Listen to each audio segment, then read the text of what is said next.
What happens when the giants wake? Finally, there's a stir or commotion in public space. People start not showing up to work. People start knocking on strangers' doors. There are a number of rallies, but they quickly convert into idea huddles.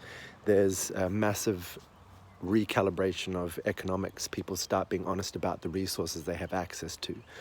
Networks, celebrations, artistic jams, catharsis. People start walking up to each other on the street.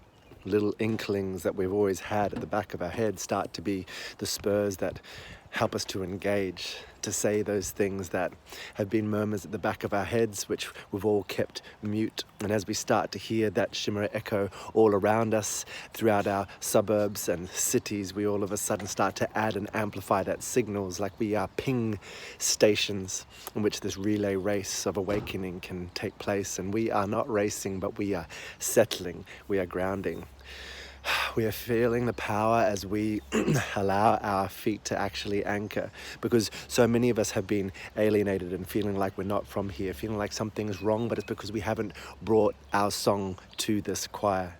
And so instead of trying to alienate ourselves and stay on the outside and be the rebels and be the Robin Hood and be the outlaws, we allow our claws to dig down into this earth and get dirty and actually have a stake in this place, to actually face the mistakes that we've made, and to be the people that we wish we saw ahead of us, because we wanted to wake into the hands of these elders, and yet seldom have we found people who are old, who weren't just bitter and cynical.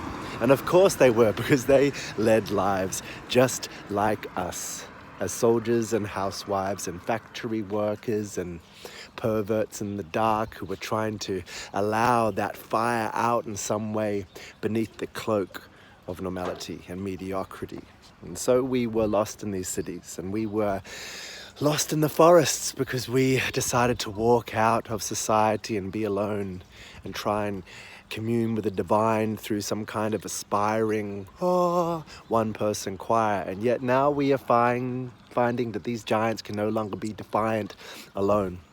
And so we say this actually is our home. There's just been this illusion, like this drunken haze sitting over this place like a cloud, but now we can actually be the shivering atoms which raise the vibration and allow this mist to lift.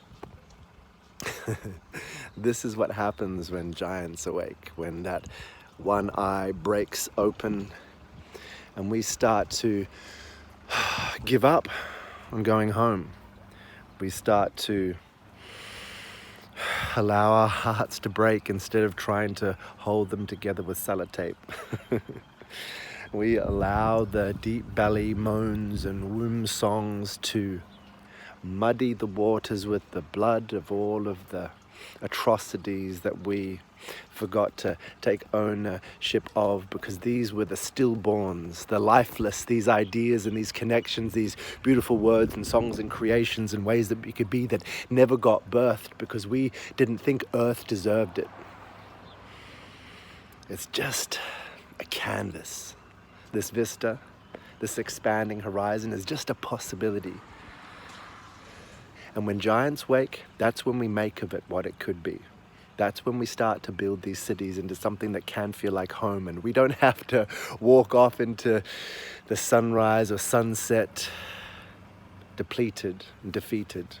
Instead, we can be the ones who finally relieve ourselves of the burden of our aloneness, of our one brilliant shining star, of our genius, of our uniqueness, of the thing that no one could ask, could touch or match, because we were the single chicken that got hatched that was not meant to sit on the roof and simply scream cock-a-doodle-doo at every sunrise like a fucking robot. That was not our job. But it wasn't the job of any others either. They were just playing the roles. They were just the caged souls inside those eggs, which just like us, pecked through with their heads and peeked out and said, oh shit, this is not how it's meant to be.